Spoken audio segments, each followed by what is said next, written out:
जय हिंद। आशा है आप सभी लोग स्वस्थ होंगे।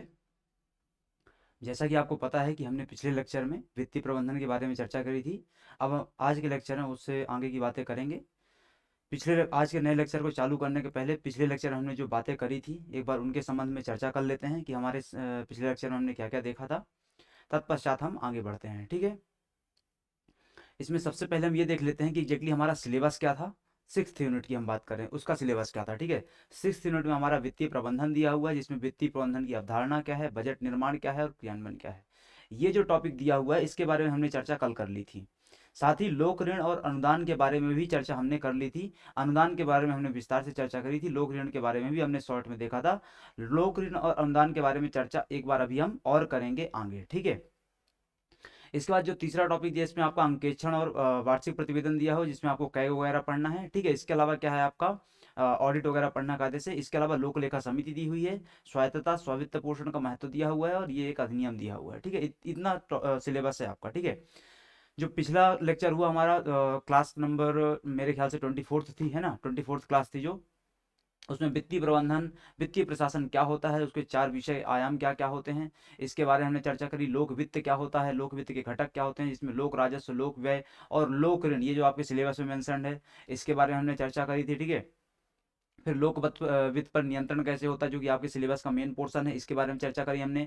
आंतरिक नियंत्रण और बाह्य नियंत्रण की बात करी थी हमने। वित्त मंत्रालय और बजट पूर्व बजट पश्चात कैसे नियंत्रण रखता है, और संसद बजटीय प्रक्रिया के माध्यम से, कैग के माध्यम से, संसदीय समितियों के माध्यम से कैसे नियंत्रण रखती है। तो बजटीय प्रक्रिया के माध्यम से संसद कैसे रखती है हमने देख लिया था। कटौती प्रस्ताव आते हैं अलग अलग टाइप से, उनके माध्यम से रखती है, ठीक है। उसमें वोटिंग होती है, उनके माध्यम से रखती है। हमारा जो बचा हुआ वो क्या बचा हुआ है, संसदीय समितियां और कैग बचा हुआ है। आज के इस लेक्चर में हम संसदीय समितियों के बारे में चर्चा करेंगे। जो कैग है उसके बारे में हम नेक्स्ट लेक्चर में चर्चा करेंगे, ठीक है। संसदीय समितियों के बारे में पढ़ने के पहले हम ये देख लेते हैं कल हमने क्या क्या देख लिया था, एक बार क्या क्या चर्चा कर ली थी। तो बजट क्या होता है उसके बारे में चर्चा की थी। बजट के दो हिस्से कौन कौन से होते हैं, इकोनॉमिक सर्वे और जिसको आप क्या बोलते हैं, एनुअल फाइनेंशियल स्टेटमेंट बोलते हैं, जिसको आप वार्षिक वित्तीय विवरण बोलते हैं, जिसको, उसके बारे में हमने चर्चा कर ली थी। बजट का इतिहास क्या है, रेल बजट और आम बजट कब मिले, कब बने, कब अलग हुए, कब मिश्रित हो गए, ठीक है। बजट के प्रकार क्या होते हैं, बजट के निर्माण की प्रक्रिया क्या होती है, आम बजट क्या है, लैंगिक बजट क्या है, शून्य आधारित बजट क्या है। बजट के अवयव में सार्वजनिक आय क्या होती है, सार्वजनिक व्यय क्या होता है, राजस्व प्राप्ति क्या है, पूंजीगत प्राप्ति क्या है, राजस्व व्यय क्या होता है, पूंजीगत व्यय क्या होता है, कर राजस्व क्या होता है, टैक्स रेवेन्यू क्या होता है, नॉन टैक्स रेवेन्यू क्या होता है, ठीक है। ये सब के बारे में हमने विस्तार से चर्चा की हुई है। मेरे ख्याल से आपको डाउट नहीं होगा। अगर कुछ डाउट है तो आप लोग कमेंट सेक्शन में बता सकते हैं, पूछ सकते हैं, ठीक है। ये हमने विस्तार से इसकी चर्चा कर ली थी। इसके बाद हमने क्या देखा था, बजट निर्माण की पूरी प्रक्रिया देखी थी। बजट निर्माण में बजट का सबसे पहले प्रस्तुत किया जाता है, फिर उस पर आम चर्चा होती है, आम बहस होती है, फिर उसमें सामान्य चर्चा में लेके जाते हैं उसमें, फिर उसके बाद फिर अनुदानों पर चर्चा होती है, अनुदानों पर वोटिंग होती है, समितियों द्वारा वोटिंग की जाती है, अनुदानों की मांगों पर चर्चा करना, ठीक है। इसके बाद वहाँ पे कटौती प्रस्ताव पेश किए जाते हैं, उन अनुदानों को लेकर कटौती प्रस्ताव आएंगे। 3 प्रकार के कटौती प्रस्ताव आते हैं, नीतिगत कटौती होती है, आर्थिक कटौती होती है, सांकेतिक कटौती होती है, ठीक है। ये क्या होती है इसके बारे में विस्तार से चर्चा की हुई है, पिछले लेक्चर में आप देख सकते हैं। देन हमने अनुदान पे आ गए थे कि अनुदान कौन कौन से होते हैं। तो अनुपूरक अनुदान क्या होता है, अतिरिक्त अनुदान क्या है, अधिक अनुदान क्या है, अपवादा अनुदान क्या है, प्रत्यानुदान क्या है, लेखा अनुदान क्या है, इसके बारे में हमने विस्तार से चर्चा की हुई थी। अब आज जो हम पढ़ने वाले हैं वो पढ़ने वाले हैं संसदीय समितियों के बारे में। संसदीय समितियों के बारे में चालू करने के पहले हम ये समझ लेते हैं कि संसदीय समितियां होती क्या है, तत्पश्चात हम आगे बढ़ते हैं, ठीक है। देखो, संसदीय समितियों के बारे में आपको आगे बहुत कुछ लिखा मिलेगा, उनके परिचय के बारे में। पर जो आपको मुख्य चीज़ याद रखनी है वो इतनी याद रखनी है, आपको ये जो मुख्य चीज़ याद रखनी है वो इतनी याद रखनी है। इसमें बहुत कुछ क्या किया कर दिया गया है, कवर कर दिया गया है, ठीक है। संसदीय समिति वह समिति है जो सदन द्वारा नियुक्त अथवा निर्वाचित होती है। एक लाइन सबसे पहले क्या स्पष्ट करती है आपको, संसदीय समिति वह समिति है जिसको कौन नियुक्त करेगा अथवा कौन निर्वाचित करेगा, सदन। सदन मतलब लोकसभा अथवा राज्यसभा, लोकसभा अथवा राज्यसभा, जिसे लोकसभा का अध्यक्ष अथवा राज्यसभा का सभापति क्या करते हैं, नामित करते हैं। सदन नियुक्त करेगा, तो सदन में भी कौन नियुक्त करेगा, लोकसभा का अध्यक्ष लोकसभा में करेगा, राज्यसभा का सभापति राज्यसभा में करेगा। लोकसभा का अध्यक्ष सभापति राज्यसभा के सभापति के निर्देशानुसार कार्य करती है। मतलब वो कार्य कैसे करेंगी, हर पॉइंट को समझते समझते जाओ, ठीक है। सबसे पहले क्या बोल दिया गया कि उस समिति नियुक्त कौन करेगा, सदन करेगा। सदन में भी कौन काम वो करेगा, तो अगर लोकसभा की समिति है तो लोकसभा का अध्यक्ष करेगा, अगर राज्यसभा की समिति है तो राज्यसभा का सभापति करेगा। वो काम कैसे, ये समिति काम कैसे करेगी, तो ये समिति वैसे काम करेगी जैसा उसको निर्देशित करेगा कौन, लोकसभा का अध्यक्ष अथवा राज्यसभा का सभापति। ये अपनी रिपोर्ट अथवा प्रतिवेदन किसको देंगे? सदन को देंगे। ये रिपोर्ट अथवा प्रतिवेदन किसको देंगे? सदन को देंगे। और सदन में भी स्पेसिफिकली किसको पकड़ाएंगे? लोकसभा में लोकसभा के अध्यक्ष को, राज्यसभा में राज्यसभा के सभापति को, जिसका एक सचिवालय होता है तथा जिसकी व्यवस्था लोकसभा राज्यसभा करता है। इन समितियों को क्या होता है? सचिवालय होता है। इन समितियों को क्या होता है? एक सचिवालय होता है। सचिवालय होता है, ठीक है। ये समितियां क्या कैसे काम करती हैं? अपने सचिवालय के माध्यम से काम करती हैं। तो ये सब बातें आपकी स्पष्ट हो जाती हैं कि इन समितियों का गठन कैसे होगा, इन समितियों का कार्य कैसे होगा, इन समितियों का रिपोर्ट क्या किसको जाएगी, ठीक है। ये बातें इस मात्र एक 3 लाइन से क्या होती हैं? आपकी स्पष्ट हो जाती हैं। अब आगे देखते हैं। समितियों के माध्यम से ही संसद अपना अधिकतर कार्य करती है। इन समितियों को कुछ ऐसे कार्यों को निपटाने के लिए गठित किया जाता है जिसके लिए विशेषज्ञों अथवा व्यापक विचार विमर्श क्या होती है? आवश्यकता नहीं होती, ठीक है। भारत में समिति प्रणाली का विकास तो प्राचीन काल से रहा, लेकिन आधुनिक काल में इसका विकास मॉन्टेग्यू चेम्सफोर्ड सुधारों के परिणाम स्वरूप हुआ। अच्छे से इस लाइन को याद कर लेना है आपको, आपके लिए बहुत ज्यादा महत्वपूर्ण है कि इनका विकास, इन समितियों का विकास कहाँ से माना जाता है? मॉन्टेग्यू चेम्सफोर्ड रिफॉर्म से माना जाता है। मॉन्टेग्यू चेम्सफोर्ड रिफॉर्म मतलब भारत शासन अधिनियम 1919, भारत शासन अधिनियम 1919 से माना जाता है, ठीक है। इसके बाद क्या है? संसदीय समितियों का गठन संसद द्वारा निर्मित प्रक्रिया तथा कार्य संचालन के नियमों के अधीन किया जाता है। संसदीय समितियों का गठन कैसे किया जाता है? संसद द्वारा निर्मित प्रक्रिया के माध्यम से किया जाता है अथवा कार्य संचालन के नियमों से किया जाता है। मतलब संसद की कार्यवाही की जो नियमावली बनी हुई है उसके माध्यम से संसदीय समितियों का गठन किया जाता है। संसदीय समितियों के हम पृष्ठभूमि की चर्चा कर लेते हैं। इनका इतिहास क्या है, क्या इनके बारे में बातें रही हैं। तो अपनी समितियों के माध्यम से विस्तृत जांच द्वारा कानून या उसके कुछ हिस्सों में सुधार करने हेतु संसद की ऐतिहासिक रूप से एक प्राचीन प्रथा रही है। वास्तव में ब्रिटिश संसद न्याय प्रणाली 16वीं शताब्दी से चालू है। हमारे देश में संसदीय प्रशासन में जो भी चल रहा है सब कहाँ से आया? ब्रिटेन से आया है। लेकिन ब्रिटेन में ये जो समितियों का कॉन्सेप्ट कब से चल रहा है? 16वीं शताब्दी से चल रहा है। भारत में ये जो कॉन्सेप्ट आया वो कब से आया? मॉन्टेग्यू चेम्सफोर्ड रिफॉर्म 1919 से आया। मॉन्टेग्यू चेम्सफोर्ड रिफॉर्म्स 1919 से आया, ठीक है। ये 3 समितियां गठित की जाती है हमारे यहाँ पे, ठीक है। गौरतलब है केंद्रीय विधानसभा जो कि ब्रिटिश भारत की संसद थी, ब्रिटिश भारत की संसद, केंद्रीय विधानसभा, सेंट्रल असेंबली जिसमें भगत सिंह ने बम फेंका था, ठीक है, वो सब की बातें की जा रही है यहाँ पर। तो उस समय 3 समितियां गठित की जाती थी। कौन कौन समितियां? विधेयकों से संबंधित याचिकाओं पर समिति, स्थायी आदेशों के संशोधन पर चयन समिति और विधेयकों पर चयन समिति। ये 3 प्रकार की समितियां उस समय के कालखंड में गठित की जाती थी। इस प्रकार देखा जा सकता है कि औपनिवेशिक काल से भी संसद ने सरकार द्वारा सदन में लाए गए विधेयकों की संसदीय जांच की आवश्यकता और उपयोगिता को स्वीकार किया था। स्वतंत्र भारत की संसद ने विधेयकों के साथ साथ शासन के विभिन्न पहलुओं की जांच करने के लिए महत्वपूर्ण समितियों के एक विशाल तंत्र की स्थापना की थी।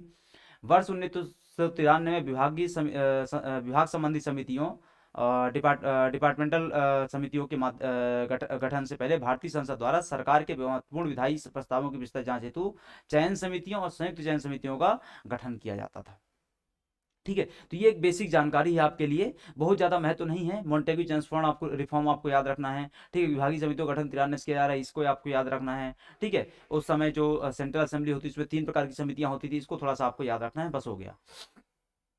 अब आता है संसदीय समितियों का महत्व क्या होता है, उसके बारे में चर्चा करते हैं।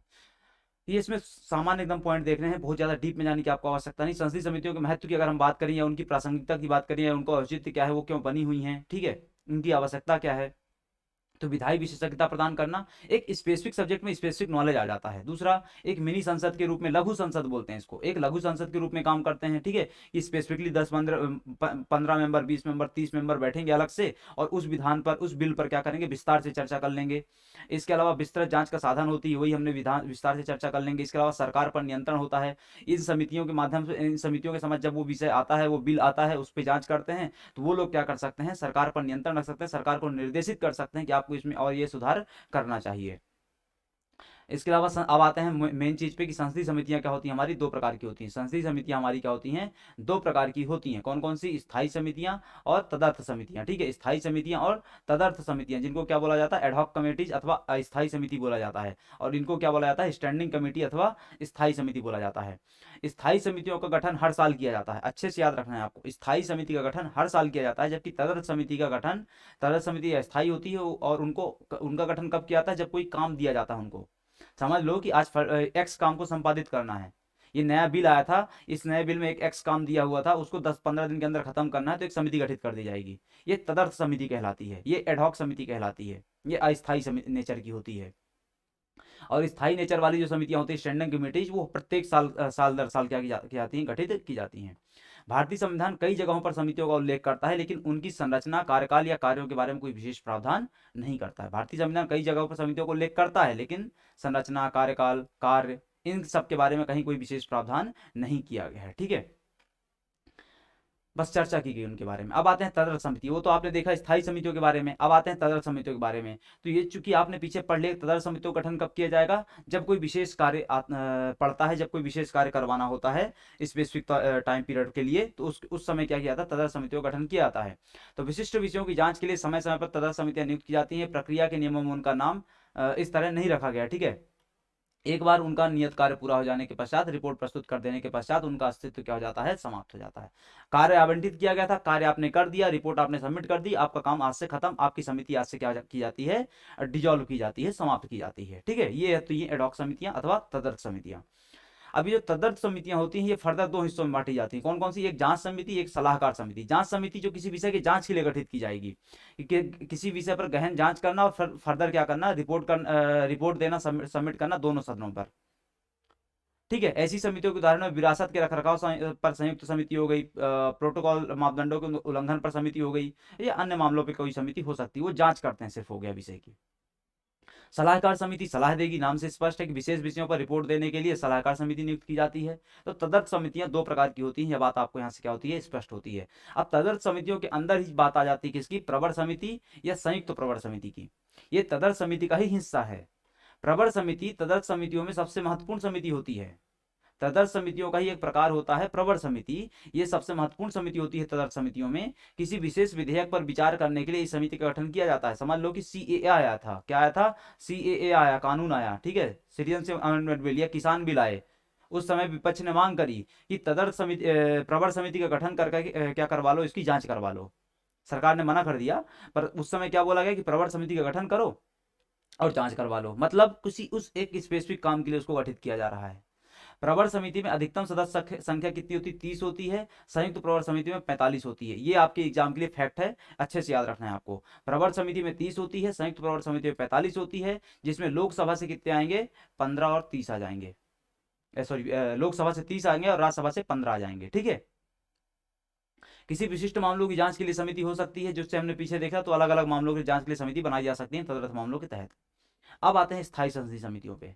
स्थायी संसदीय समितियां अथवा स्टैंडिंग कमेटीज पर अगर हम बात करें, तो विभिन्न स्थायी समितियों में वित्तीय समितियां आती हैं, विभागीय समितियां आती हैं, डिपार्टमेंटल कमेटीज, जांच करने के लिए समितियां आती हैं, जांच और नियंत्रण के लिए समितियां आती हैं, हाउस कीपिंग समिति आती है, सेवा समिति आती है, और ऐसे निम्न निम्न कार्यों के लिए समितियां बनाई जाती हैं। अगर मैं बात करूं स्थायी समितियों की, जिनका हर साल गठन किया जाता है, ठीक है, और उनका उनका अपना काम होता है, वो काम करते हैं, उसमें जो प्रमुख प्रमुख समितियां उनकी अगर मैं बात करूं आपसे, तो लोक लेखा समिति आती है, प्राक्कलन समिति आती है, सार्वजनिक उपक्रम समिति आती है, SC ST समुदाय के लिए कल्याण समिति है, कार्य मंत्रणा समिति है, विशेषाधिकार समिति है, और विभागीय समिति है।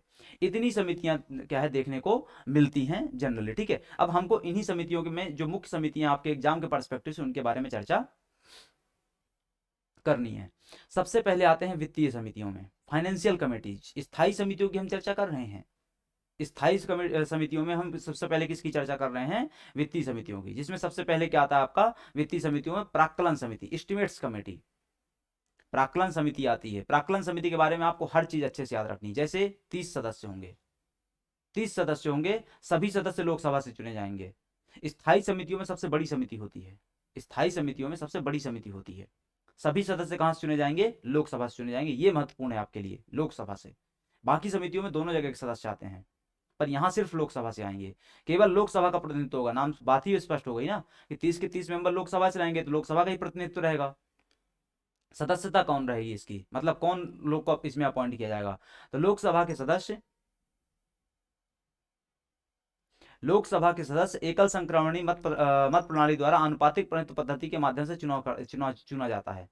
उनको लोकसभा के सदस्यों के मध्य से, मतलब जो सांसद हैं उन्हीं के मध्य से चुना जाएगा। कैसे चुना जाएगा, एकल संक्रमणी मत प्रणाली द्वारा आनुपातिक प्रतिनिधित्व के पद्धति के माध्यम से उनका क्या किया जाएगा, चुनाव किया जाएगा। जैसे राष्ट्रपति का चुनाव होता है, उपराष्ट्रपति का होता है।